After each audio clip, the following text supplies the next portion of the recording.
은혜의 방편으로서의 말씀, 성례, 기도가 있다라고 하는 거 이미 말씀을 드렸죠.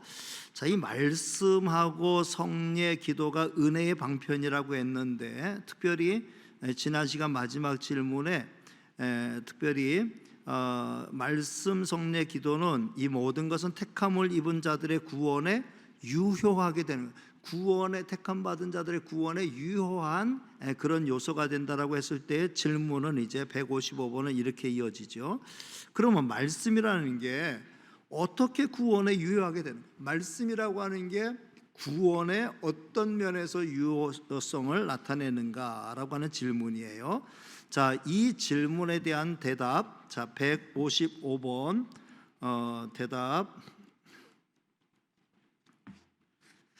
자, 같이 읽어보겠습니다. 답 시작. 하나님의 영이 말씀을 읽는 것을, 특별히 말씀을 전하는 것을 방편으로 하여 죄인들을 계몽시키시고 확신시키어 낮아지게 하시며 그들을 자기 자신들로부터 몰아내어 그리스도께로 가까이 이끄시고 그들로 하여금 그의 형상을 본받게 하시며 그의 뜻에 복종하게 하시며 그들을 강건케 하시어 시험과 부패에 빠지지 않게 하시고 그들을 은혜로 쌓아 올리시어 구원에 이르는 믿음을 통하여 그들의 마음을 거룩함과 위로로 굳게 세우시는 것이다. 그러니까 하나님의 영의 말씀을 통하여서 각 사람들의 죄를 깨달아서 예수 그리스도에게로 나가야 되겠다, 나는 부족한 사람이다 스스로 낮추게 되고 이제 주님을 본받아 살아야 되겠다라는 의지와 결단이 생기고, 그 다음에 그렇게 살아갈 수 있는 어떤 그들을 강건케 하시어 시험과 부패에 빠지지 않게 하시는 능력까지 하나님의 말씀이 제공한다라고 되어 있는데, 성경 가운데 아주 중요한 말씀이 있어요. 오늘 여기 나오는 말씀 가운데도 나오지만 디모데후서 3장 15절 17절 성경의 유익에 대한 아주 중요한 말씀. 자, 이 말씀을 한번 다시 읽겠습니다. 시작. 또 어려서부터 성경을 알았나니 성경은 능히 너로 하여금 그리스도 예수 안에 있는 믿음으로 말미암아 구원에 이르는 지혜가 있게 하느니라. 여기는 구원에 이르는 지혜, 구원에 이르는 지혜. 자, 그 다음에 나오는 말씀 계속 읽어보겠습니다.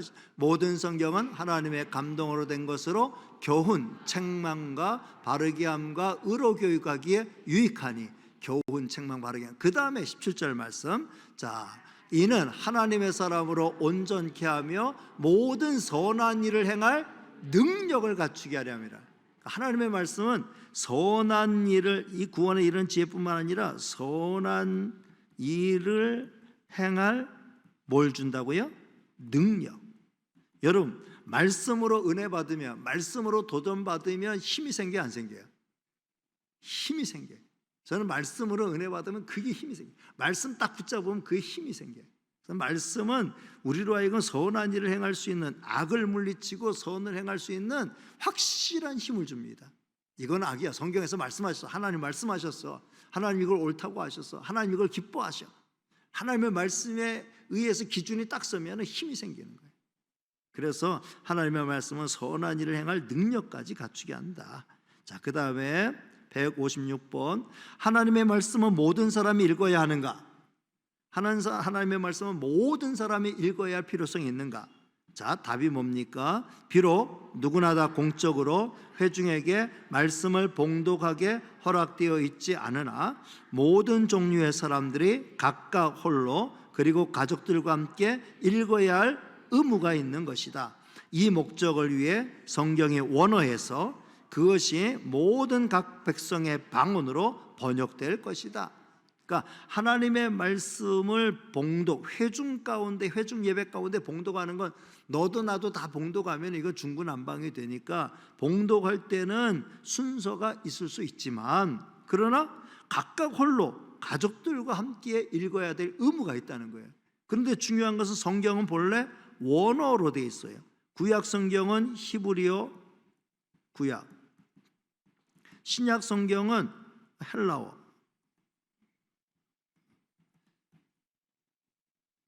근데 헬라어 히브리어가 나중에는 라틴어 성경으로 이렇게 번역이 되어 있었는데 종교개혁 전까지는 이 라틴어 성경을 또 많이 이용했어요. 근데 히브리어 성경이든 헬라어 성경이든 라틴어 성경이든 각 나라 사람이 각 개인이 홀로 가족과 함께 읽을 수는 없는 거죠. 그래서 필요한 게 뭐예요? 이 말씀을 번역을 한다. 각 방언으로 번역하는 것은 꼭 필요한 작업이다. 그래서 모든 사람이 읽을 수 있게. 종교 개혁에서 가장 중요한 게 마틴 루터가 종교 개혁을 일으킬 때에 라틴어로 된 성경을 독일어 성경으로 번역을 해가지고 그 구텐베르크가 그 개발한 금속 활자로 성경을 대량 찍어낸 거예요. 그 널리 그걸 배포하고 난 다음에 성경을 직접 읽어봐라. 성경을 읽어보라고 하면은 믿음으로 구원받고 은혜로 구원받는다는 게 맞는 말씀이죠. 그것을 그냥 어디에다가 성전 교회 그 헌금함에다가 헌금을 넣을 때에 연옥에 있는 사람이 천국으로 올라가는 그런 말은 눈 씻고 찾아봐도 성경에 없지 않느냐. 종교 개혁이 성공한 거죠. 자, 157번. 근데 왜 이렇게 번쩍거려요? 안 나와요?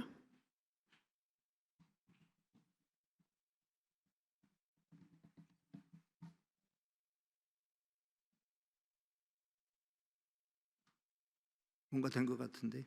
예.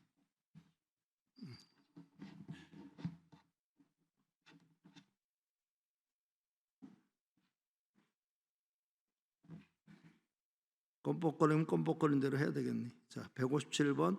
하나님의 말씀을 어떻게 읽어야 하는가? 자, 하나님의 말씀을 어떻게 읽어야 되는 답. 성경은 높이 또는 경외하여 평가함으로 읽어야 할 것이다.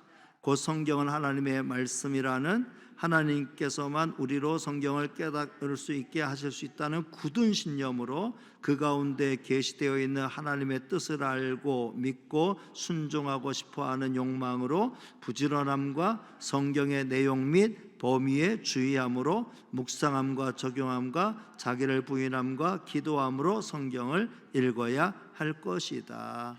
성경을 읽을 때 가장 중요한 태도가 뭐냐면은 성경을 경외함으로 읽는다. 경외함으로 하나님의 말씀을 받는다는 심정으로.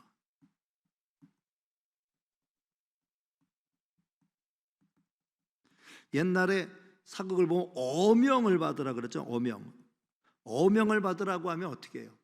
어명을 받으라고 하면은 마치 왕이 앞에 있는 것처럼 무릎 꿇고 어명을 받듭니다. 근데 이 하나님의 말씀은 어명보다 더 높은 말씀이에요. 하나님의 말씀은 우습게 생각하지 말고 경외함으로 하나님의 말씀으로 받는 자세가 절대적으로 필요하다라는 거죠.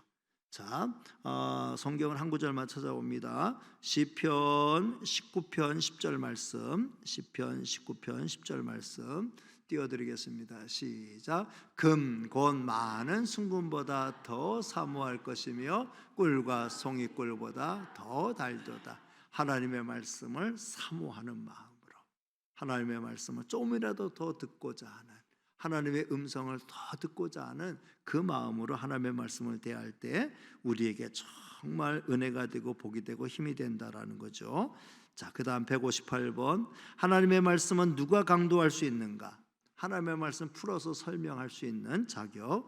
자, 답. 하나님의 말씀은 충분한 은사를 받았을 뿐 아니라 정식으로 공인되어 이 직분의 부름을 받은 자만이 강도할 수 있는 것이다. 물론 하나님의 말씀을 교사도 주일 학생들에게 설명할 수 있고 부모도 자녀에게 설명할 수 있지만 적어도 공식적으로 교회에서 강단에서, 이 강대상에서 하나님의 말씀을 선포할 때는 어떤 자격이 있어야 되느냐? 말씀에 전달할 수 있는 은사도 있어야 될 뿐만 아니라 정식으로 공인되어 이 직분에 부름받은 자. 그래서 지금 우리 합동측 교단에서 목사 안수를 받으려면 적어도 대학 4년, 그 다음에 신대원 신학대학원 3년, 요거 지나고 난 다음에 강도사 고시를 쳐요. 강도사 고시. 강도사 고시를 쳤을 때 이제 봄에 강도사 고시 치고 가을에 노회에서 강도사 인허를 받았을 때 비로소 강도할 자격 있는 강도사가 되고, 강도사가 된 지 1년 되어서 어느 교회에서 담임 목사든지 부목사라든지 청빙을 받을 때 목사 안수를 받게 되죠. 그래서 모든 목사는 일단 강도사 인허를 받은 자가 목사가 돼요. 그러니까 목사는 강도권이 있는 거죠. 그래서 이 공식적으로 이런 신학, 정식 신학을 밟은 자가, 또 은사가 있는 자가 하나님의 말씀을 강론할 때 말씀을 이상하게 해석하지 않고 바르게 가르칠 수 있다는 거예요. 그래서 그 강도에 대한 기준, 자 159번, 강도, 하나님의 말씀을 풀어서 설명하기 위한 부름을 받은 사람들은 하나님의 말씀을 어떻게 강도해야 하는가, 하나님의 말씀을 어떤 식으로 강도해야 되는가, 이거 기준을 알고 하나님의 말씀을 잘 강도해야죠.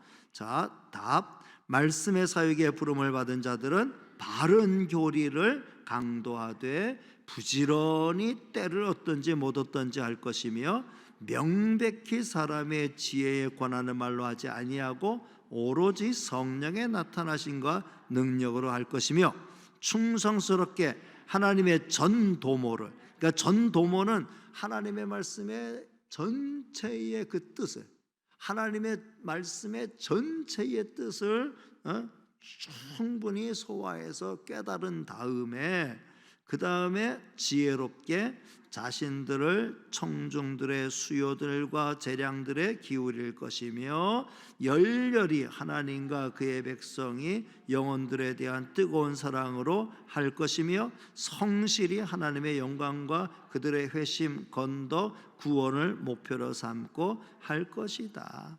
그러니까 하나님의 말씀을 가르치는 자는 성령의 나타나심과 능력, 그리고 충성스럽게, 지혜롭게, 그리고 열렬히, 성실히, 이런 어떤 열정을 가지고, 성실함을 가지고, 부지런함을 가지고 바른 교리를 강도해야 한다라고 말씀하고 있습니다. 자, 이제 160번, 설교 말씀을 그럼 듣는 자들에게 요구되는 바는 무엇인가? 설교 말씀을 전하는 자가 이렇게 열렬히 잘 준비해서 하나님의 말씀의 법도대로 가르쳐야 한다고 하면은 듣는 자들은 어떻게 해야 되느냐? 자, 답. 설교 말씀을 듣는 자들에게 요구되는 바는 부지런하고 준비하고 기도하며 설교 말씀을 청종하며 들은 바를 성경으로 살피며 믿음과 사랑과 온유함과 준비된 마음으로 진리를 하나님의 말씀으로 받아들이며 그것을 묵상하고 참고하며 그들의 마음속에 간직하여 그들의 생활에 그 말씀의 열매가 맺혀야 한다. 그러니까 잘 듣고 잘 깨닫고 그 다음에 잘 실천해야 된다. 아무리 좋은 말씀 100번 1000번 깨달았어도, 잘 들었어도 실천하지 않으면 소용이 없어요. 자, 어명을 받았어요. 잘 받았어요. 무슨 뜻인지 알겠네요. 예, 잘합니다. 그런데 막상 그 명령대로 실행에 옮기지 않아요. 그는 말씀을 잘 받은 게 아니죠. 어명을 잘 받은 게 아니에요. 우리가 하나님의 말씀 잘 받는다는 건 아멘 열심히 하고 마음에 감동이 됐어요. 은혜 받았어요. 그게 하나님의 말씀을 잘 받는 게 아니라는 거예요.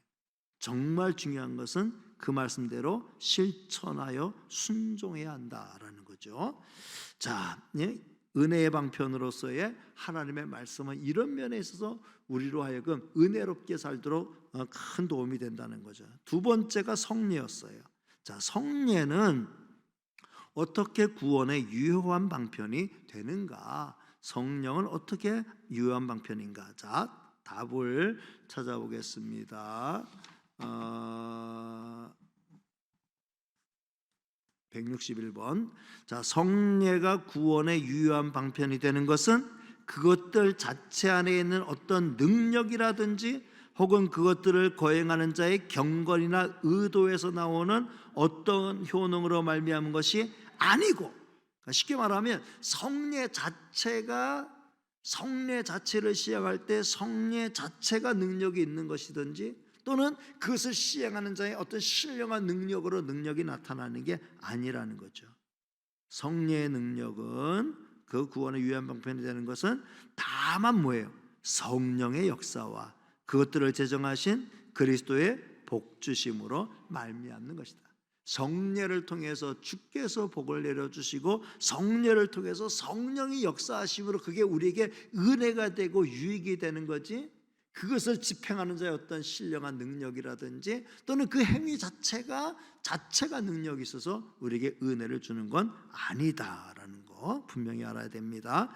자, 그렇다면 성례란 무엇인가? 자, 성례는 무엇입니까? 성례는 그리스도께서 자기 교회 안에 제정하신 거룩한 규례이니. 누가 제정하신 거예요? 그리스도께서 제정하신. 교회가 제정하고 사람이 제정하고 어떤 회가 제정한 게 성례가 아니에요. 성례는 누가 제정했어요? 그리스도께서, 교회 머리이신 그리스도께서 친히 제정하신 거예요. 자, 이 규례는 은혜의 언약 안에 있는 자들에게 주의 중보의 혜택을 표시하고 인치시고 나타내시기 위한 것이며 그들의 신앙과 다른 모든 은혜들을 강화하고 더하게 하기 위한 것이며 그들로 하여금 순종케 하기 위한 것이며 그들 상호 간의 사랑과 교통을 증거하고 소중히 기르며 그들을 은혜의 언약 밖에 있는 자들과 구별하기 위한 것이다. 그러니까 제일 중요한 것은 성례는 그리스도께서 교회의 머리이신 그리스도께서 제정하신 것, 이게 거룩한 성례라는 거예요. 주님은 교회 유익을 위해서, 성도의 유익을 위해서 성례를 제정해 놓으셨다. 그러나 교회는 주님이 제정해 놓으신 성례를 이행할 의무가 있는 것이죠. 왜냐하면 그게 우리에게 은혜의 수단이 되기 때문에 그렇다는 거예요. 자, 그렇다면 성례가 뭡니까? 성례의 부분들은 무엇인가? 자, 답. 성례의 부분들은 둘이니, 하나는 그리스도 자신의 명령에 따라 사용되는 외부적이고 감각할 수 있는 표요, 다른 하나는 이로써 표시되는 내적 영적 은혜이다. 성례는 둘로 나타나는데 그리스도 자신의 명령에 따라 사용되는 외부적이고 감각할 수 있는 것, 다른 하나는 내적이며 영적인 것이다. 자, 그러면 이걸 좀 더 구체적으로 신약에서 그리스도께서 몇 가지 성례를 제정하셨는가? 몇 가지 성례를 제정하셨는가라고 했을 때에 분명한 답이 나오죠. 자, 답. 신약에서 그리스도께서 그의 교회 안에 두 가지 성례만을 제정하셨으니 곧 세례와 성찬이다.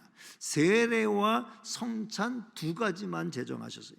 주님이 제정하신 건 세례와 성찬이에요. 자, 마태복음 여기 28장 19절 말씀.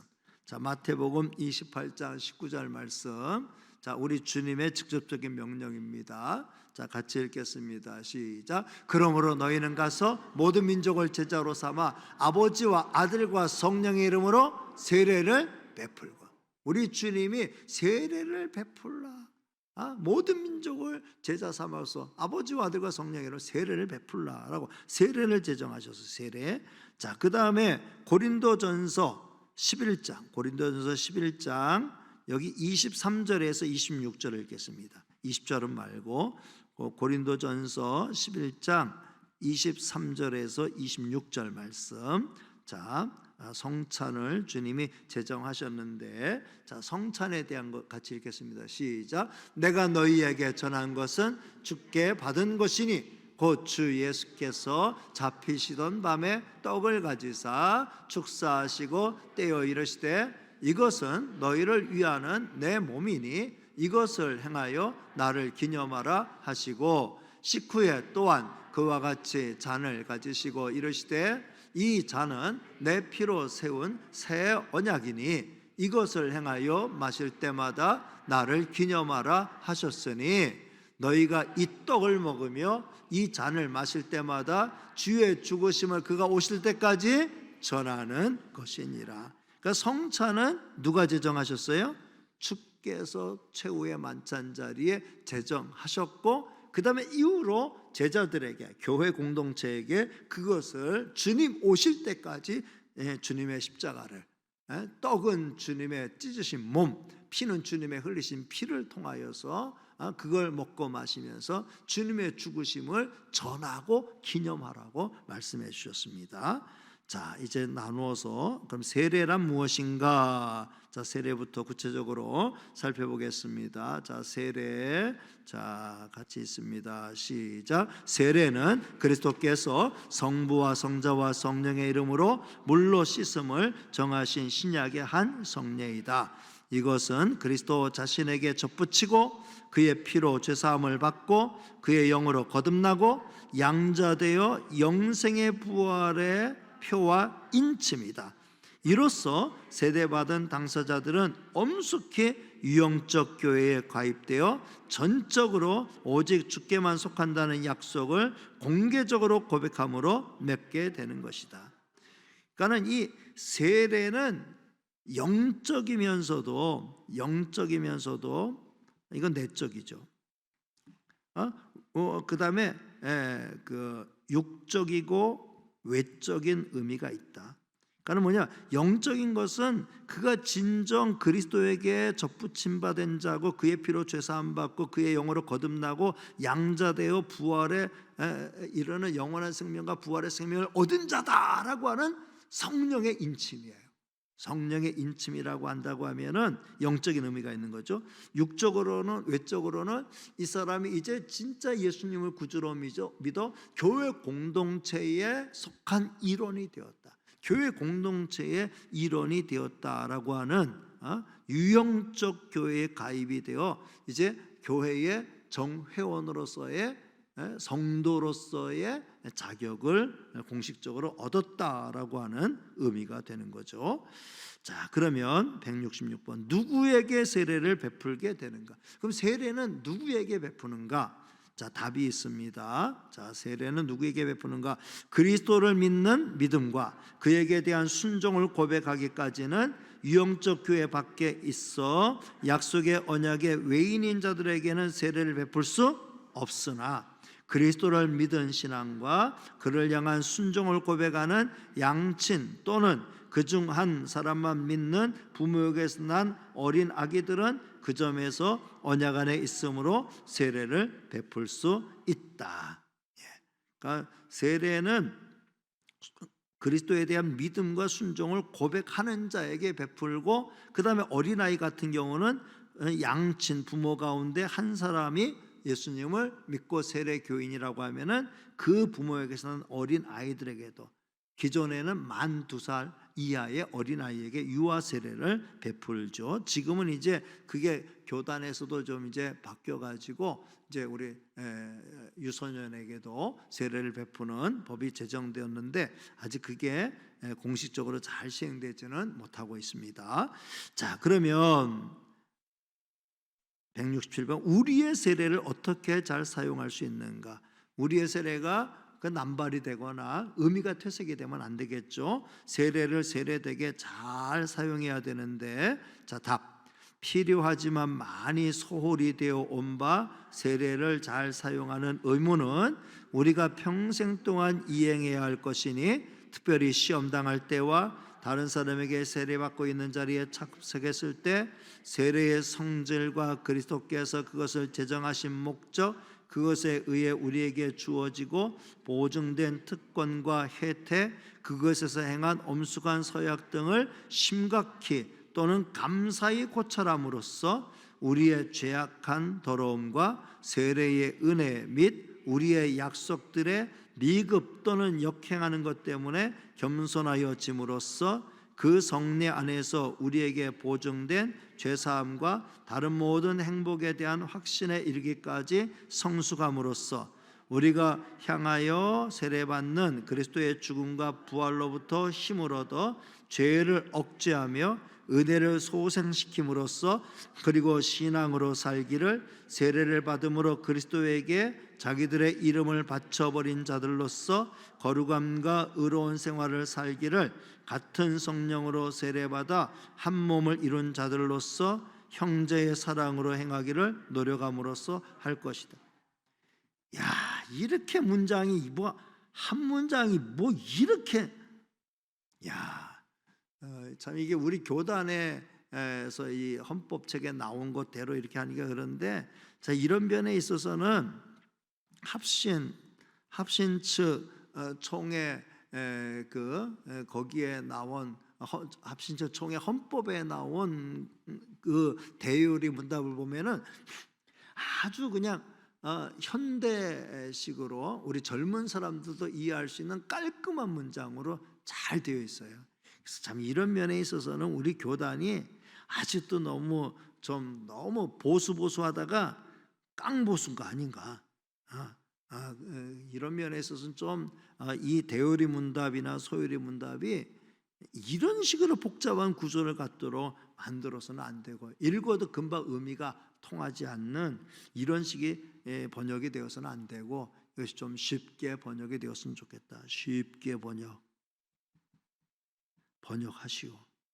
하시오라고 쓰면 안 되고 쉽게 번역하면 좋겠다.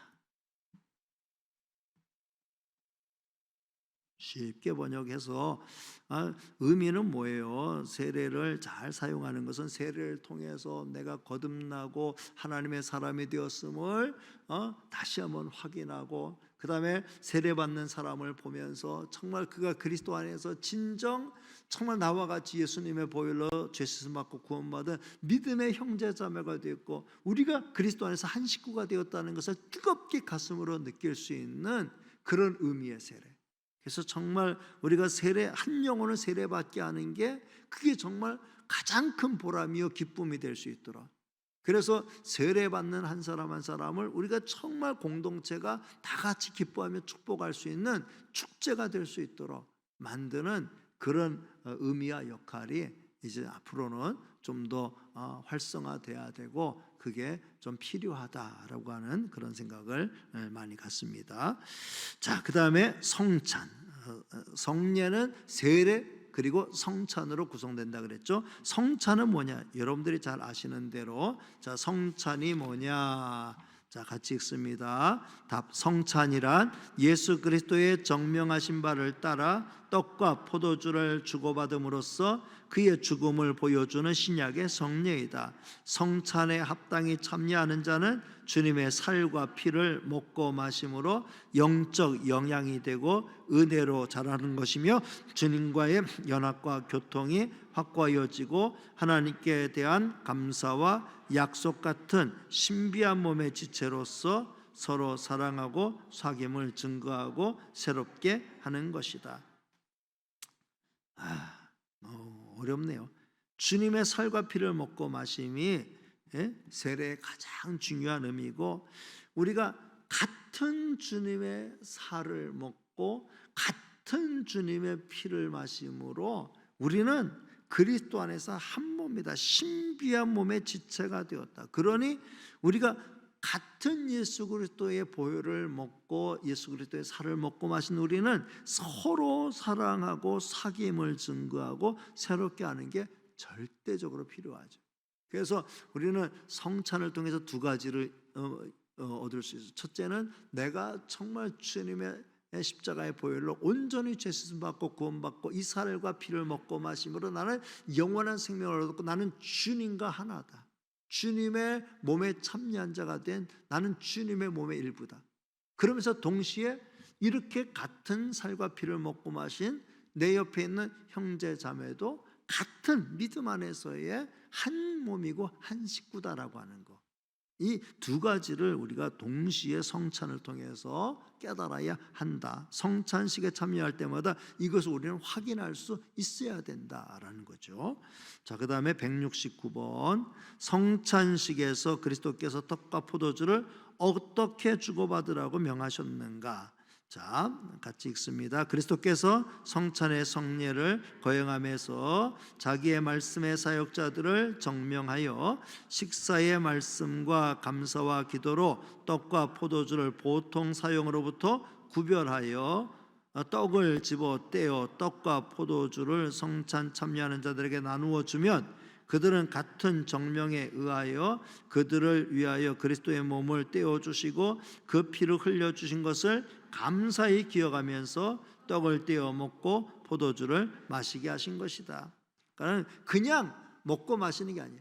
그리고 우리가 성찬에 쓰는 떡, 포도주는 똑같은, 이게 성질이 바뀐 게 아니에요. 우리가 기도하고 떡과 포도주를 먹을 때 이 떡과 포도주가 갑자기 이게 주님의 살과 피로 바뀌는 것은 아니에요. 그게 실체가 바뀌는 게 아니고, 중요한 건 뭡니까? 보통 사용으로부터 그것을 구별하여 먹는 거예요. 그 의미를 거기에다 부여해서 우리가 주님의 살과 피를 기념하며 먹는 거지, 우리가 그걸 목사님이, 집례하는 목사님이 그걸 위해서 축복하며 기도하는 순간 그게 주님의 살이 되고 주님의 피가 되어서 우리에게 나누게 되는 것은 아니라는 거죠. 제일 중요한 건 기념의 의미다. 기념의 의미. 자, 그 다음에 170번, 성찬에 합당하게 참여하는 사람들은 어떻게 그리스도의 살과 피를 먹는가? 성찬에 합당하게 참여하는 방법, 그것을 의미한다고 볼 수 있습니다. 자, 답. 그리스도의 몸과 피가 성찬 떡과 포도주 안에 혹은 밑에 육체적으로 임재하지 않지만 그 떡과 포도주 자체는 수찬자의 외적 감각 못지않게 믿음에도 진실로 임재한다. 그러므로 주님의 성찬에 합당히 참여하는 자들은 육체적이 아니라 영적으로 그리스도의 몸과 피를 먹고 마신다. 그러나 진실로 그들은 믿음으로 십자가에 달려 죽으신 그리스도와 그의 죽음에서 오는 모든 혜택을 받아 자신들에게 적용하는 것이다. 그러니까 성찬은 가장 중요한 게 영적인 의미라는 거예요. 영적 의미. 그런데 이것이 실제적으로 우리에게 큰 은혜와 또 감동으로, 감격으로, 그리고 어떤 삶의 어떤 변화와 능력으로 나타난다, 작용한다라는 거죠. 자, 그 다음에 171번, 성찬의 세례를 받고자, 성찬의 성례를 받고자 하는 사람들은 성찬에 참여하기 전에 어떠한 준비를 해야 하는가? 성찬을 받기 전에 좀 준비하는 마음으로 성찬에 참여해야 돼요. 그래서 성찬식을 하기 전에는 일주일 전에 성찬이 있음을 공고하지요. 자, 답을 읽습니다. 성찬의 성례를 받는 사람들은 성찬에 참여하기 전에 이에 대한 준비를 해야 한다. 곧 자신들이 그리스도 안에 있는가를, 자신들의 죄와 부족을, 자신들의 지식, 믿음, 회개, 하나님과 형제들에게 대한 사랑, 모든 사람에게 대한 자선, 그들에게 해를 준 사람들에게 용서를, 그들의 그리스도를 추구하는 욕망을, 그들의 새로운 순종을 검토함으로써 이 은혜들의 운영을 새롭게 함으로써 심각하게 묵상하고 열렬히 기도함으로써 성찬 준비를 해야 할 것이다. 한마디로 말해서 자신을 잘 살피고, 한마디로 말해서 자신을 잘 살피고, 그 다음에 뭐예요? 회개하고 새롭게 함으로 성찬에 참여할 필요가 있다. 그럴 때 성찬은 우리의 심령을 새롭게 하고 우리의 삶을 새롭게 하는 능력으로 작용한다라는 거죠. 자, 172번, 자신이 그리스도 안에 있는지 혹은 성찬에 합당한 준비가 되어 있는지 의심하는 자도 성찬식에 참여할 수 있을까? 내가 진짜 그리스도 안에 있는지 난 잘 모르겠다. 내가 이 성찬을 받기에 제대로 준비가 되는지 나도 잘 모르겠다. 양심적으로 좀 깨름직하다. 이런 경우가 있을 수 있잖아요. 자, 답입니다.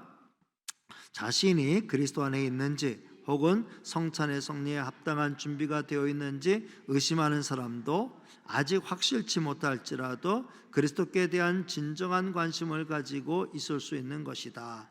그런 관심의 결핍을 우려하고 그리스도 안에서 발견되며 죄악을 떠나고 싶어하는 거짓 없는 소원이 있으면 하나님의 계정에는 그가 그것을 가지고 있는 것이다. 그런 경우에는 약하고 의심하는 신자들이라도 구출하기 위해 약속들이 되어 있고 이 성례가 정명된 것이기 때문에 그는 불신앙을 애통하고 의심을 해결하려 노력해야 할 것이다. 그는 그리함으로써 앞으로 더욱더 강화하기 위하여 성천에 참여해도 좋을 뿐 아니라 참여할 의무가 있는 것이다.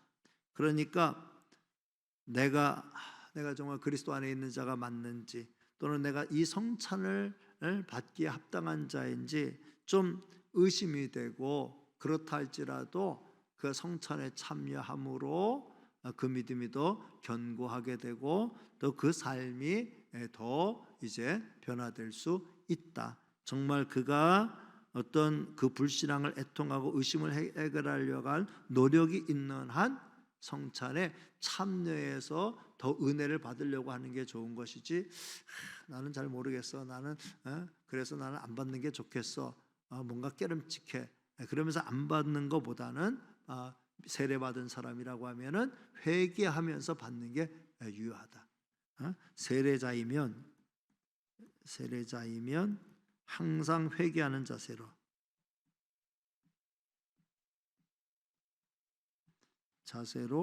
성찬에 참여하는 것이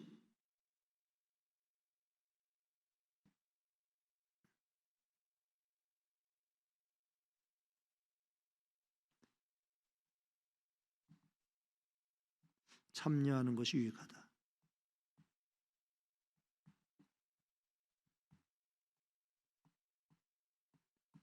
자, 그 다음 173번. 신앙을 고백하고 성찬을 받고 싶어하는 자에게 성찬을 못 받게 할 수 있을까?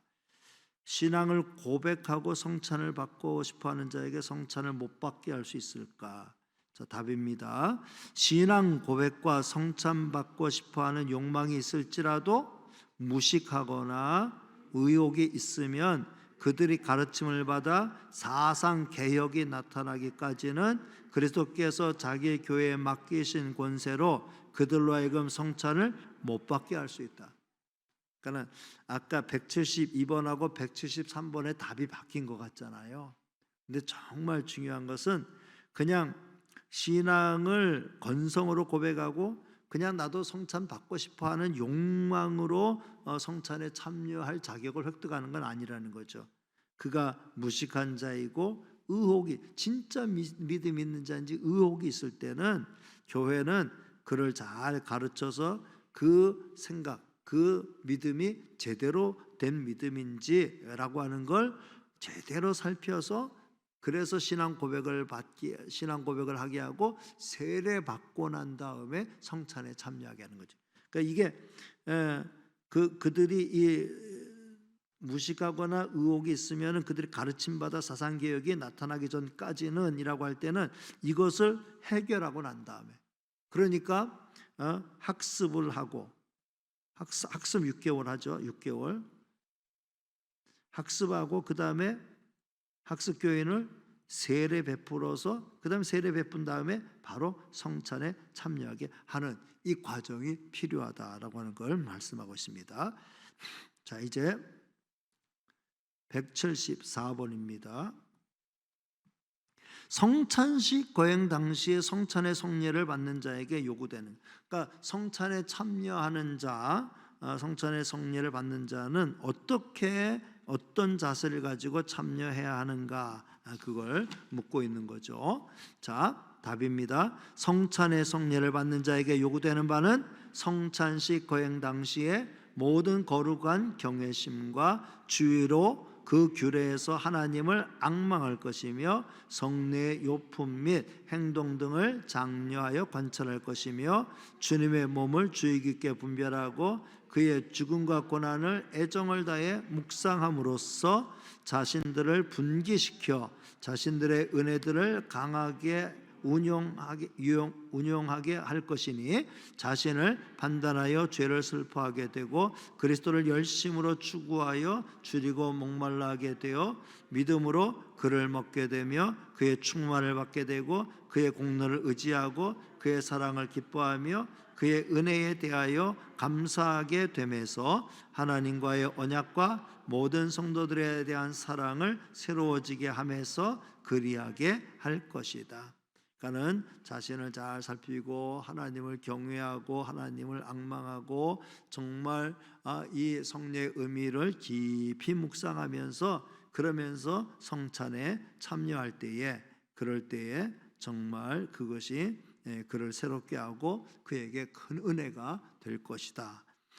사실 그렇잖아요. 우리가 성찬에 참여하면서 주님의 십자가를 나를 위해 찢으신 주님의 십자가에서 찢으신 주님의 살을 우리가 묵상하고 기념하고 주님의 쏟으신 피를 기념하고 그것이 나를 먹고 살리게 영적으로 살리는 그런 참 생명의 양식이 된다라고 하는 그 은혜를 깨달을 때에 우리는 정말 주님의 십자가 안에서 다시 한번 나 자신을 참 십자가에 못 박고 또 주님의 십자가와 함께 주님의 부활과 함께 새로운 사람으로 살아나서 주님의 사람으로 살게 되는 정말 내 몸에는 주님의 살이 있고 내 피에는 주님의 피가 있다는 그 심정을 가지고 정말 주님의 제자답게 하나님의 자녀답게 살아가는 의지를 불태우게 되는 거죠.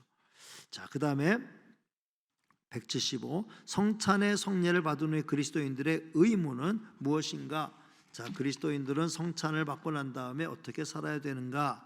라고 했을 때 답입니다. 성찬의 성례를 받은 후에 그리스도인들의 의무는 성찬식에서 어떻게 행동했으며 또한 어떠한 열매를 거두었는가를 심각하게 숙고하여야 할 것이다.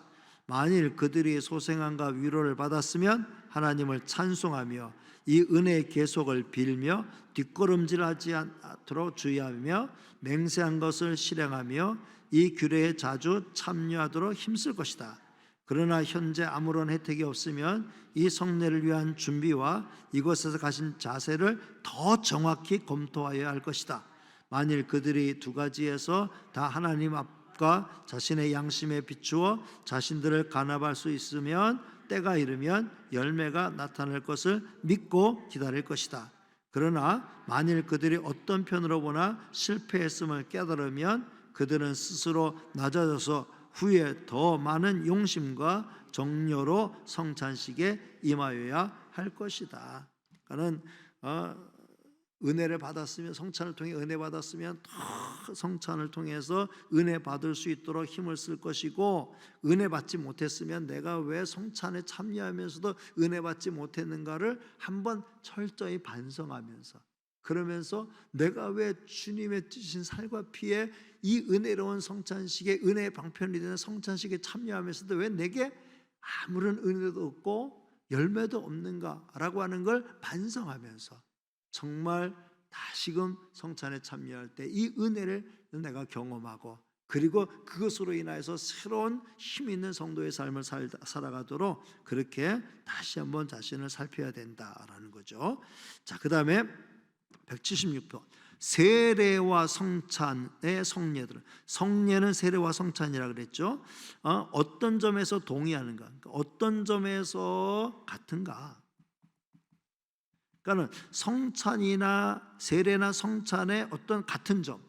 그 다음에 다음 질문은 성찬과 세례의 어떤 다른 점, 차이점이 뭔가 이걸 묻는 건데, 자, 성찬과 세례의 같은 점은 뭐예요? 자, 세례와 성찬의 성례들이 동의하는 같은 것은 둘 다 뭐예요? 창시자가 하나님이시라는 점과 양자의 영적 부분이 그리스도와 그의 혜택이라는 점, 양자가 다 같은 언약의 인호라는 점, 양자가 다 복음의 사역자 곧 목사에 의해서 시행되고 그 밖에 누구에 의해서도 시행될 수 없다는 점과 주님께서 재림하실 때까지 그리스도의 교회에서 계속 시행되어야 한다는 점에서다. 같은 점은 하나님이 만드셨고 하나님이 제정하셨고 언약의 어떤 하나님의 표시가 되고 목사가 시행하고 또 그 다음에 주님 재림하실 때까지 주님 오실 때까지 교회가 지켜야 될 것은 뭐예요? 세례, 그 다음에 성찬. 이거는 주님 오실 때까지 교회가 지켜야 되는 점에 있어서는 같은 면이 있고 그 다음에 다른 거는 분명히 구분되죠. 세례가 성찬이고 성찬이 세례인 건 아니죠. 세례와 성찬은 분명히 구분됩니다. 자, 어떤 점에서 다른가? 세례와 성찬은 어떤 점에서 다른가? 자, 같이 읽습니다. 세례와 성찬의 성례들이 다른 것은 세례는 우리의 거듭남과 그리스도께 접붙임됨의 표와 보증으로 물로 시행되며 심지어 어린아이까지 단 한 번만 시행되는 반면에 성찬은 떡과 포도즙으로 자주 시행되며 영혼의 신령한 양식이 되시는 그리스도를 표시하고 나타내며 우리가 그 안에서 계속하여 거하고 자라남을 확인하기 위함인데 자신을 검토할 수 있는 연령과 능력에 이른 사람들에게만 시행되는 점에서 다른 것이다. 그래서 성찬은 연령과 능력은 만 14세, 만 14세에서 세례 받고 그 다음에 유아 세례 받은 자는 입교를 통해서 입교인 된 자들에게 성찬은 받게 되는 거예요. 세례는 유아에게도 받게 되는 거죠. 그리고 세례는 단 한 번만 시행되는 것이고 성찬은 계속 반복되는 것이고. 자, 이제 마지막 은혜의 방편으로서 은혜의 방편으로서 말씀이 있었고 은혜의 방편으로서 성례가 있었고 그 다음에 은혜의 방편으로서 마지막 기도가 있다. 기도도 은혜의 방편이라는 거예요. 자, 기도가 뭐냐? 자, 답을 읽습니다. 기도는 그리스도의 이름으로 성령의 도우심으로 말미암아 우리의 소원을 하나님께 바쳐 올리는 것인 바 우리의 죄를 자백함과 그의 긍휼을 감사히 인정하면서 하는 것이다. 그는 기도는 그리스도의 이름으로 그래서 성령의 도우심으로 말미암아 우리의 소원을 하나님 아버지께 바쳐 올리는 것, 이 기도의 정의입니다.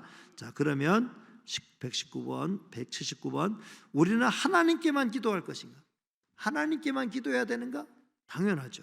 자, 답이 뭡니까? 하나님만이 마음을 감찰하시고 우리의 요청을 들으시며 죄를 용서하시고 모든 사람의 소원을 들어주실 수 있으며 그만이 신앙 되시고 종교적 예배로 예배되실 수 있으므로 예배의 특별한 부분인 기도는 모든 사람이 그에게만 올려야 되고 그 밖에 아무에게도 올려서는 안 된다.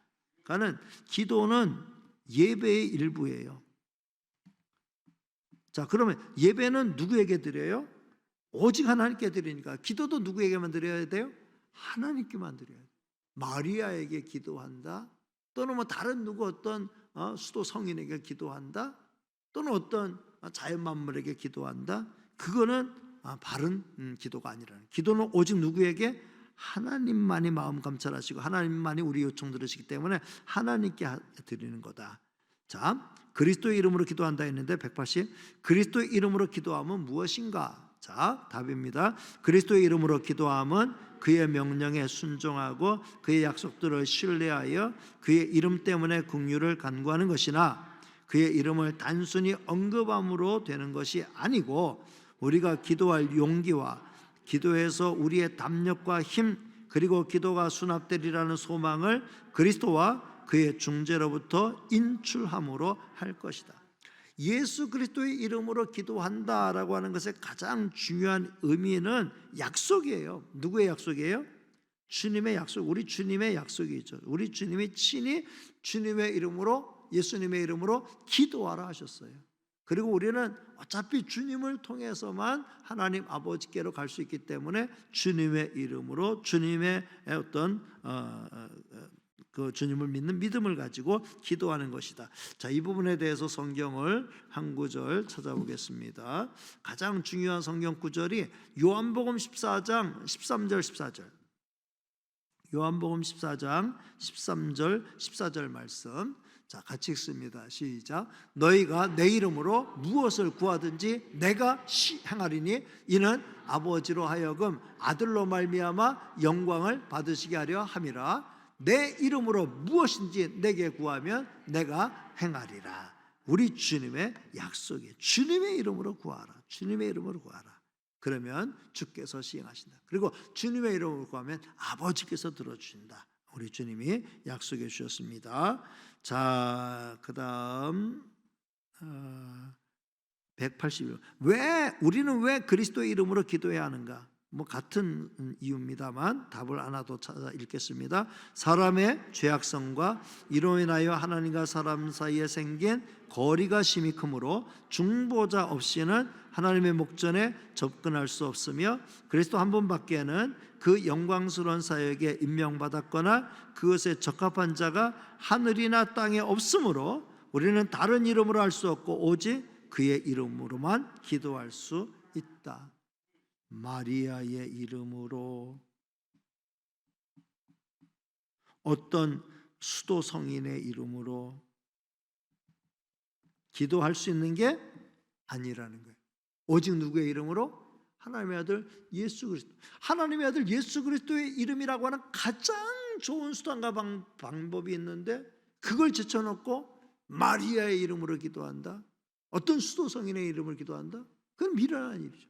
아들의 이름으로 기도하라고 아들의 이름으로 기도하면 들어주시며 약속하셨는데 아들의 이름보다 더 높은 이름이 있을 수 없는데 아들의 이름 가지고는 안 될 것 같으니까 아들의 이름보다 더 효과가 있을 것 같은 또 다른 마리아의 이름이라 또 다른 어떤 수도 성인의 이름으로 기도한다. 그거는 합당하지 않다는 거예요. 오직 우리는 누구의 이름으로? 예수의 이름으로 기도해야 할 줄로 믿습니다. 예수님의 이름으로 기도해야 돼. 자, 182번. 자, 성령께서는 어떻게 우리의 기도를 도우시는가? 성령은 우리의 기도를 아까 성령의 도우심으로 기도한다 그랬잖아요. 자, 예수님의 이름으로 성령의 도움으로 기도한다 했는데 성령은 어떻게 우리의 기도를 도우시는가? 답입니다. 우리가 무엇을 위해 마땅히 기도하여야 할지 모르므로 성령께서 우리의 연약을 도우셔서 누구를 위하여 무엇을 어떻게 기도할 것을 우리로 하여금 깨달을 수 있게 하심으로써 또는 그 의무를 옳게 이행하는 데 필수적인 이해, 애착, 은혜를 우리 마음 가운데 공작하시고 소생시킴으로써 비록 모든 사람에게나 어느 때에든지 다 같은 분량으로 하는 것은 아니지만 우리를 도우신다. 자, 성령이 우리의 기도를 도우신다. 로마서 8장 26절 27절 말씀이 아주 유명한 말씀이죠. 자, 한번 찾아보겠습니다. 자, 같이 읽습니다. 이와 같이 성령도 우리의 연약함을 도우시나니 우리가 마땅히 기도할 바를 알지 못하나 오직 성령이 말할 수 없는 탄식으로 우리를 위하여 친히 간구하시느니라. 마음을 살피시는 이가 성령의 생각을 아시나니 이는 성령이 하나님의 뜻대로 성도를 위하여 간구하심이니라. 여러분, 우리가 늘 기도가 잘 되는 게 아니라 기도의 문이 막힐 때가 있어요, 없어요? 너무 자신 있게 대답하면 안 돼요. 근데 막힐 때가 있죠. 기도가 확 막히고 참 뭘 기도해야 될지 모르고 답답할 때가 솔직히 있습니다. 그런 때가 별로 없으면 좋지만 그러나 그럴 때가 있어요. 근데 그럴 때 누가 우리를 위해서 기도하셔요? 우리 속에 계신 성령께서 우리를 도우셔서 기도하신다는. 그러니까 성도는 큰 빽이 있어요. 우리가 여러 가지 생각할 수 있잖아요. 내가 치매 걸리면은 내가 기도도 제대로 못하고 내가 만약에 정신 착란이 일어나면은 내가 그때 혹시 주님을 부정하거나 그때 가서 내가 헷가다 가면 나중에 노망 들면 어떻게 여러 가지 생각할 수 있지만 그러나 우리가 지금 진실한 믿음을 갖고 있을 때 성령이 끝까지 우리를 붙들어주고 끝까지 우리를 도와주신다는 사실을 믿으시기 바랍니다. 이미 예수님의 보혈로 죄 씻음 받은 사람은 그 보혈로 죄 씻음 받고 구원 이미 받은 하나님의 자녀예요. 나중에 우리의 생각이 희미하여지고 우리의 정신이 혼미하여지고 제대로 볼 수도 없고 판단력도 흐려지고 할 때도 주님은 우리를 끝까지 안아주시고 품어주시고 성령은 우리를 도우셔서 마침내 영원한 천국 주의 품에 안길 때까지 우리를 이끌어 주시는 줄로 믿습니다. 그렇게 성령은 우리를 끝까지 도우셔요. 자, 그 다음에 우리는 누구를 위하여 기도할 것인가? 우리는 나만을 위해서가 아니라 다른 사람을 위해서도 기도해야 되는데 답. 자, 같이 읽습니다. 우리는 세상에 있는 그리스도의 전 교회를 위하여, 정사자들과 교역자들을 위하여, 우리 자신들과 우리 형제들뿐만 아니라 원수들을 위해서, 살아있는 혹은 장차 있을 모든 종류의 사람들을 위하여 기도할 것이지만 죽은 자나 죽음에 이르는 죄를 범한 것으로 알려져 있는 사람들을 위해서 기도해서는 안 될 것이다. 아직 살아있는 사람 또 태어날 아이들을 위해서 기도할 수 있지만 죽은 사람을 위해서 어떻게 해주세요 라고는 우리가 기도하는 게 의미가 없다. 죽었어요, 천국 보내줘요, 죽었어요, 하나님 어떻게 해주세요 라고 하는 것은 이미 죽음으로써 그의 생명은 끝났기 때문에 이제 하나님의 심판만 남아있는 것이지. 그렇게 우리가 살아있을 때 열심히 산 자를 위해서 기도해야 한다라고 하는 걸 말씀하고 있습니다. 자, 그 다음에 184번, 우리는 무엇을 위하여 기도할 것인가? 우리가 기도하는데 뭘 위해서 기도해야 되는지. 답, 우리는 하나님의 영광, 교회의 안녕, 우리들 자신들과 다른 사람들의 선을 위하여 기도할 것이나 무엇인지 불법적인 것을 위해서 기도해서는 안 될 것이다. 불법적인 것을 위해서 기도하는 것은 저 사람을 단번에 데려가 주세요, 저 사람의 사업은 쫄딱 망하게 해주세요, 저 사람 당장에 벼락에 맞아 돼지게 해주세요. 이런 식의 기도는 안 된다. 이런 식의 기도는 안 된다는 거예요. 그리고 예수님은 뭐라고 말씀하셨어요? 우리가 다른 사람을 저주하고 욕하고 하면은 그 사람이 그 저주를 받을 만한 사람이면 그 저주를 받지만 그 사람이 저주에 합당한 사람이 아니면 그게 누구한테 와요? 다시 내게로 온다 그랬어요. 이건 무서운 일이에요. 우리는 축복해야 돼. 다른 사람 많이 축복하면은 그 사람이 축복받을 만한 자격이 있으면 받는 것이고, 축복받을 만한 자격이 없으면 그 빈 축복이 누구에게로 올까요? 내게로 온다. 그러니까 축복 많이 하는 게 좋아요? 저주 많이 하는 게 좋아요? 확률상 축복 많이 하는 게 좋은 거예요. 그래서 남도 잘 되고 나도 잘 되는 저와 여러분이 되시길 바랍니다. 자, 이제 185번, 우리는 어떻게 기도해야 하는가? 자, 같이 읽습니다. 우리는 하나님의 위엄에 대한 엄숙한 이해와 우리 자신의 무가치함과 수요, 죄의 깊은 의식을 가지고 통회하며 감사하는 확대한 마음을 가지고 이해와 믿음, 성실, 열정, 사랑, 인내, 하나님을 섬김으로 그의 뜻에 겸손히 복종함으로 기도해야 할 것이다. 항상 기도할 때 가장 좋은 자세는, 세리가 기도하고 바리새인이 기도할 때 바리새인은 하나님 나 이래 잘했어요 하면서 기도하지만 세리는 가슴을 치면서 죄인입니다, 부족합니다, 참 하나님 송구스럽습니다 하면서 참회하며 통회하며 기도할 때 하나님은 세리의 기도를 들어주셨다 그랬어요. 그렇기 때문에 우리는 통해 잡아가는 마음으로 기도해야 합니다. 자, 그 다음에 186번. 자, 이제 마지막 부분을 향해 달려갑니다. 자, 하나님께서 기도의 의무에 관한 지시로 어떠한 법칙을 주셨는가? 자, 하나님이 기도의 의무에 관한 지시로 어떤 법칙을 주셨는가? 답, 하나님의 말씀 전체가 기도의 의무에 관한 지시로 사용되지만 특별한 기도 법칙은 보통 주기도라고 하는 우리 구주께서 자기 제자들에게 가르치신 기도의 양식이 있다. 주기도가 있고 주기도문이라고 하죠. 주기도문이 우리에게 있어요. 이게 어떻게 보면 우리의 모든 기도의 표준이 된다라는 거죠. 이제 마지막 대요리 문답은 이 주기도문을 분석하는 걸로, 십계명을 분석했던 것처럼 주기도문을 분석하는 걸로 끝납니다. 자, 이제 187번, 주기도문을 어떻게 사용할 것인가? 주기도문을 어떻게 사용하여야 할 것인가에 대한 답을 찾아보겠습니다. 답, 주기도문은 우리가 본을 따라 다른 기도를 만들어내어야 할 하나의 표준으로서 지도만을 위한 것이 아니고 이것을 또한 기도로 사용할 수 있는 거로 이해, 믿음, 경외, 그리고 기도의 의무를 바로 이행하는 데 필요한 다른 은혜들을 가지고 사용할 것이다. 그러니까 주기도문은 하나의 어떤 표준으로서만이 아니라 실제적으로 주기도문을 우리가 기도함으로 우리가 많은 유익을 얻을 수 있다. 그러니까 주기도문을 암송하는 거나 또는 이런 기준, 이런 표준이니까 주기도문 그대로만 기도하지 말고 거기에 살붙이고 다른 기도문들을 만들어서 기도해야 된다. 그게 아니고 주기도문은 그 자체로도 아주 완벽하고 훌륭한 우리에게 유익을 주는 기도문이다. 그러니까 그 주기도문에 그것을 그냥 단순히 암송하는 게 아니라 그걸 하나의 주기도문으로 폐회하겠습니다라고 했을 때 그냥 그게 하나의 폐회 의식이 아니라 그걸 하나의 기도로 기도해야 된다는 거죠. 그 의미를 가지고 하나하나 기도해야 되는데 주기도문에 담긴 의미가 뭐냐? 이제 몇 가지로 살펴봅니다. 자, 주기도문은 몇 부분으로 구성되어 있는가? 답. 주기도문은 세 부분으로 구성되어 있으니 서원, 간구, 결론. 자, 서원과 결론은 우리가 잘 아는 거고 간구가 있다.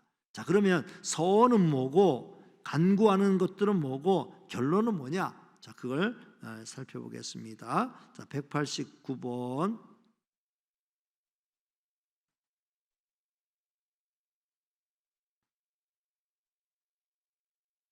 자, 189번. 자, 주기도문의 서원은 무엇을 가르치고 있는가? 답. 하늘에 계신 우리 아버지라고 하죠. 하늘에 계신 우리 아버지란 말의 의미를 찾는 거예요. 하늘에 계신 우리 아버지라고 한 주기도문의 서원은 우리가 기도할 때에 부성적 선하심에 대한 신뢰감과 관심을 가지고 하나님의 주권적 능력, 위엄 및 은혜로운 비하에 대한 경외심, 아이 같은 모든 성향, 지고의 애정을 가지고 하나님께 가까이 나아가는 것을 가르친다. 하늘에 계신 우리 아버지, 예수님이 직접 쓰신 말은 아바, 하늘에 계신 우리 아바 하면서 기도의 문을 여는 거예요. 이거는 뭡니까? 여기 나온 것처럼 아이 같은 성향, 지고한 애정을 가지고 아빠, 아버지 하면서 정말 신뢰하고 사랑하는 마음을 가지고 아버지께 기도해야 된다. 우리가 하나님 아버지께 기도할 때 정말 하나님이 아주 고약하고 아주 무식하고 이해도 못하고 그냥 자기 고집만 피우시는 그런 아버지가 아니고 가장 고상하시고 가장 이해심이 많으시고 가장 우리를 사랑하시고 우리를 가장 아껴주시고 가까이 하기를 기뻐하시는 그 아버지께 기도한다. 그 아버지께 아랜다라는 그 중심을 가지고 하나님을 아바, 아버지 부르면서 기도하라는 거예요. 예수님은 하나님을 부를 때 하늘에 계신 우리 아바 하면서 부르라고 가르쳐 주셨어요. 그 마음을 가지고 예수님이 그렇게 기도하라 가르쳐 주셨어요. 우리는 그 기도를 따라가는 게 맞아요? 따라가지 않는 게 맞아요? 따라가는 게 맞죠. 그러면 우리는 하나님 아버지를 부르면서 기도해야 된다. 아버지 하면서 기도할 필요가 있어요. 물론 모든 기도가 아버지만을 찾으며 기도하는 건 아니에요. 때로는 우리는 주여라고 부를 때는 하나님의 아들 날 위해서 십자가에서 달려 돌아가신 정말 나의 큐리오소이신 그 주님께 기도하는 거죠. 주의 이름을 부르면서 주의 도움을 구하며 기도하는 거예요. 그러면서 예수님의 이름으로 기도하잖아요. 그러니까 주님의 이름을 부르면서 주님께 기도할 수도 있고 그러면서 또 아버지의 이름을 부르면서 아버지께 기도할 수 있는 거죠. 자, 그 다음에 주기도문의 첫 간구, 자, 서원과 그 다음에 간구들이 있고 마지막 결론이 있다 그랬죠. 자, 첫 간구는 첫 간구에서 우리는 무엇을 위하여 기도하는가? 자, 첫 간구. 자, 답. 첫 간구. 아버지의 이름을 거룩하게 하시며. 아버지의 이름을 거룩하게 하시며 해서 우리 자신들과 모든 사람들에게 있는 바 곧 하나님을 옳게 공경할 수 없는 전적 무능과 부적당함을 인정하면서 우리는 하나님께서 그의 은혜로 우리와 다른 사람들을 능하게 하며 경향하게 하시어 하나님과 그의 성호, 속성, 규례, 말씀, 역사 및 자기를 알게 하시기를 기뻐하는 무슨 일이든지 인정하여 높이 존경할 수 있게 하실 것. 사언행, 그러니까는 생각, 말, 행동에서 하나님을 영어롭게 하실 것. 하나님께서 무신론, 무지함, 우상숭배, 신성모독과 무엇이든지 그에게 불경스러운 일을 예방하시고 제거하실 것. 그가 압도하시는 섭리로 그 자신의 영광을 위하여 만사 만물을 지도하시고 치리하실 것을 기도한다. 이걸 위해서 기도하는 게 중요하다. 그냥 아버지의 이름을 거룩하게 하시며 라고 하면서 우리는 정말로 하나님의 이름이 무한히 높임을 받으면서 우리가 높이고 다른 사람도 높이게 되기를 바라는 마음으로 그렇게 기도하는 거죠. 자, 그 다음에 192번 제2간구에서 우리는 무엇을 위해서 기도하는가? 제2간구가 뭐예요? 답. 제2간구에서 아버지의 나라가 오게 하시며 에서 우리 자신들과 모든 인류가 본질상 죄와 사탄의 주관 아래 있음을 인정하면서 우리는 죄와 사탄의 나라는 파멸되고 복음이 세계를 통하여 보급되고 유대인들이 부르심을 받고 이방 사람들의 충만한 수가 들어오기를 교회는 모든 복음 직원들과 규례들로 실비되고 부패로부터 정화되고 세속 위정자의 호의와 지지를 받기를 그리스도의 규례들이 순수하게 시행되고 아직 죄 중에 있는 자들의 회심에 또는 이미 회심한 자들의 확립, 유한, 증강에 유하게 되기를 그리스도께서 현세에서 우리의 마음을 주관하시고 그의 재림의 때와 우리의 그로 더불어 왕노들할 것을 재촉하시기를 그가 그의 나라의 권세의 나라를 이 목적들의 최선으로 이바지하도록 온 세계가 운동하기를 기뻐하시기를 기도한다. 그러니까 우리가 나라이 임하옵시며 이렇게 기도해요. 그죠? 주기도문이 우리 나라이 임하옵시고. 근데 이게 주격 조사가 지금은 나라이가 아니고 뭐예요? 나라가죠. 나라가로 바꿔야 되는데 우리가 나라이로 우리 교단은 계속 그렇게 주기도문을 외우고 있어요. 제가 새벽 예배 끝나면서 하는 주기도문 또는 3.1절 예배 하고 할 때 하는 주기도문이 우리 교단에서 기독신문에 크게 공고해서 우리 교단은 이렇게 사도신경으로 고백하고 이렇게 주기도문을 고백한다라고 이렇게 발표한 거 그 이전에 우리가 써왔던 거 그대로를 우리는 고수한다라고 해가지고 제가 그대로 하는 거예요.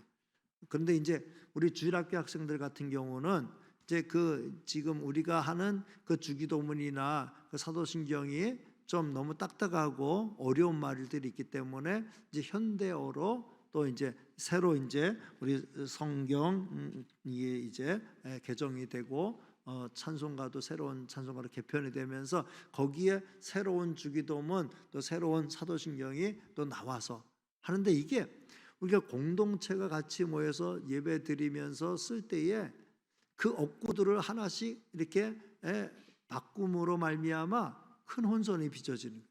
그리고 우리 어른들이 그 새로 된 것들을 따라서 하려니까 머리에 쥐가 나는 거예요. 그러니까 그냥 죽도 밥도 안 되니까 그냥 안 하게 되고 그렇게 하면 안 되고 해서 일단은 우리는 옛날 쓰던 방식 그대로 그 의미만 되찾아서 그래서 나라 임하옵시고라고 고백하지만 그게 뭐예요? 나라가 임하옵시 하나님의 나라가 임하기를 위해서 기도하는 거다. 하나님의 나라가 임한다는 것은 정말 이 땅이 정말 복음화되고 이 땅에 하나님의 공의와 하나님의 사랑이 실현이 되면서 정말 죄악이 척결이 되면서 구원받는 숫자가 늘어나는 그런 영광스러운 하나님의 나라가 임하기를 위해서 기도하는 거고 궁극적으로는 주님의 재림을 대망하면서 기도하는 게 되는 거죠. 자, 그 다음에 제3의 간구에서 우리는 무엇을 기도하는가? 자, 답 제3간구는 아버지의 뜻이 하늘에서와 같이 땅에서도 이루어지게 하소서에서 본질상 우리와 다른 모든 사람들이 아무도 하나님의 뜻을 행하기에 전적으로 무능하고 행하려고 의욕하지도 않을 뿐 아니라 그의 말씀에 대항하여 반역하며 그의 섭리에 대항하여 원망하고 불평하고 육체와 마귀의 뜻을 행하기에 전적으로 경향, 글로 기운다는 것을 인정하면서 우리는 하나님이 그의 성령으로 우리 자신들과 다른 사람들에게서 모든 우매, 연약, 불쾌와 사악을 제거하여 그의 은혜로 우리로 하여금 하늘에서 천사들이 하는 것과 같은 겸손, 육회, 충성, 근면, 열심, 성실, 항구성으로 범사에 하나님의 뜻을 알고 행하고 복종하기 능하고 즐겨할 수 있게 하여 주기를 기도한다. 그러니까 하나님의 뜻이 하늘에서 이룬 것처럼 땅에서도 이루어진다라고 하는 것은 정말 이 땅에서 하나님의 뜻이 아름답게 실행될 뿐만 아니라 우리가 정말 하나님의 싫어하는 것들은 버리고 하나님이 기뻐하시는 뜻을 따라 천사들이 저 하늘에서 마음껏 순종하고 하나님의 기쁨이 되는 것처럼 우리도 이 땅에서 그렇게 살게 해달라고 기도하는 것이다 라는 거죠. 자, 그 다음에 193번 제사간구에서 우리는 무엇을 위해서 기도하는가? 답 제사간구, 오늘 우리에게 일용할 양식을 주시고 라고 기도하죠. 여기에서는 아담 안에서 또는 우리 자신들의 죄로 우리는 현세의 모든 외면적 행복을 받을 권리를 상실하였으므로 하나님에게 그것을 전적으로 박탈당하는 것이 마땅하고 우리가 이를 사용할 때 우리에게 저주가 되어도 마땅하다는 것, 그것들 자체가 우리를 유지할 수도 없고 우리가 그것들을 받을 공로도 없고 우리들 자신의 근면으로 그것들을 얻을 수도 없고 다만 불법적으로 그것들을 욕망하며 취하며 사용하려는 경향이 있다는 것을 인정하면서 우리는 우리 자신들과 다른 사람들을 위하여 기도하기를 그들과 우리가 다 합법적 방편들을 사용하는데 매일 하나님의 섭리를 앙망하면서 거저 주시는 선물로 하나님 보시기에 가장 좋게 그것들의 상당한 부분을 누리며 그것들을 거룩히 안락하게 사용하며 그것들로 만족을 누릴 때에 그것들을 계속하여 우리에게 주시고 현세적 유지와 안락에 배치하는 모든 일에서 우리를 억제해 주소서 한다. 그러니까 정말 우리는 일용할 양식을 주옵시고라고 하는 말은 우리는 하나님 없이는 우리는 하루도 제대로 살아갈 수 없는, 하나님의 주신 땅에서 그 축복을 누리며 살아갈 수 있는 자격이 없는 자들이니까 우리를 불쌍히 여기시고 날마다 먹여주시고 길러 주옵소서. 하나님의 은혜와 선물로 하루하루 살게 하여 주옵소서라고 하는, 그리고 이 땅의 어떤 쓸데없는 욕망과 어떤 이 땅의 어떤 것들을 쌓아감으로 거기에서 만족을 취하려고 하는 자세가 아니라 날마다 하나님을 앙망하며 의지하는 자세를 잃지 않고 살게 하여 주옵소서라는 의미가 강력하다라는 거죠. 자, 이제 194번 제5간구, 다섯 번째 간구에서 우리는 무엇을 위하여 기도하는가? 자, 답. 제5간구는 우리가 우리에게 잘못한 사람을 용서하여 준 것 같이 우리 죄를 용서하여 주시고 해서 우리와 다른 모든 사람들이 원죄와 본죄의 죄책을 지니어 하나님의 공의에 빚진 자가 되었다는 것, 우리나 다른 아무 피조물이라도 그 빚을 조금도 갚을 수 없다는 것을 인정하면서 우리는 자신들과 다른 사람들을 위하여 기도하기를 하나님께서 거저 주시는 은혜로 말미암아 믿음에 의하여 이해되고 적용된 그리스도의 순종과 만족을 통하여 우리를 죄의 죄책과 형벌에서 방면하시고 그의 사랑하시는 자 안에서 우리를 받으시고 그의 은총과 은혜를 우리에게 주시며 우리들의 매일 범하는 실수를 용서하시고 사죄의 확신을 매일 더욱더 주심으로써 우리를 화평과 기쁨으로 채우소서 하는 것이니, 그것은 우리가 다른 사람의 죄를 마음속에서 용서한다는 증거가 우리에게 있을 때 우리가 담대히 구하게 되고 기대할 용기가 생기는 것이다.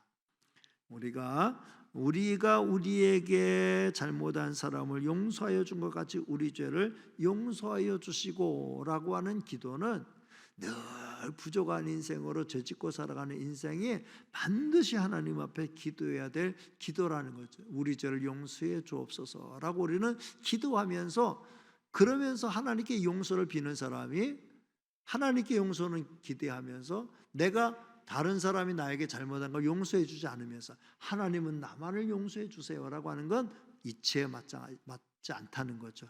우리는 다른 사람이 나에게 잘못한 것을 기꺼이 용서해 주면서 하나님, 부족한 인생 불쌍히 여겨 주옵소서.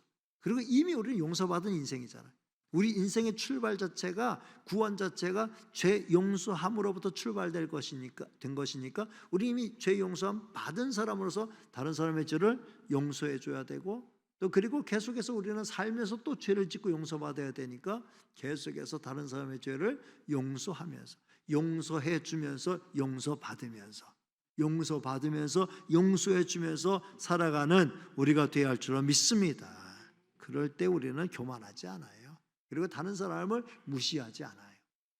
자, 그다음 이제 두 문제만 남았습니다.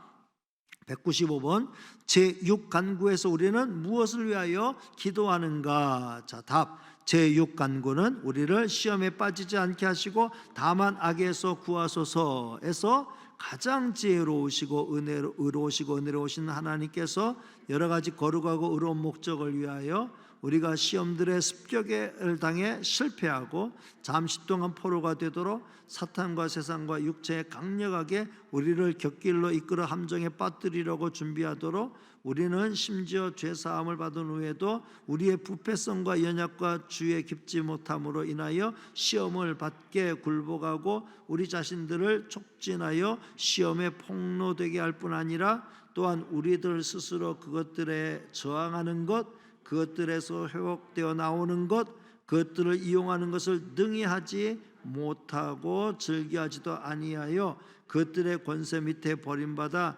마땅하게 되도록 하나님께서 사물을 처리하실 수 있다는 것을 인정하면서 우리는 기도하기를 하나님께서 세상과 그 안에 있는 모든 것을 그처럼 위압하시고 육체를 복종시키고 사탄을 제어하시며 만사를 치리하시고 모든 은혜의 방편들을 주시고 복주시며 우리를 자극하여 조심스럽게 그것들을 사용케 하여 우리와 그의 모든 백성이 하나님의 섭리로 죄의 사함을 받지 않게 지켜 주옵소서. 죄의 시험을 받지 않게 지켜 주시옵소서.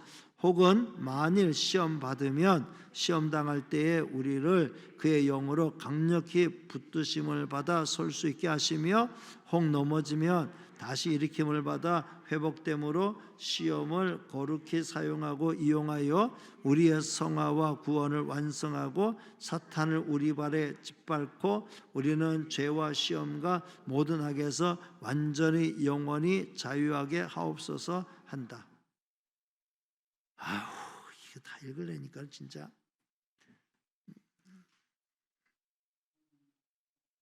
시험에 빠지지 않게 다만 악에서 구하소서가 뭐예요? 시험에 빠지지 않게 그 시험 들을 때 어려운 일 있을 때 구하여 달라는 거잖아요. 간단한 건데 엄청 복잡하게 써놨어요. 집에 가서 다시 읽어봐요.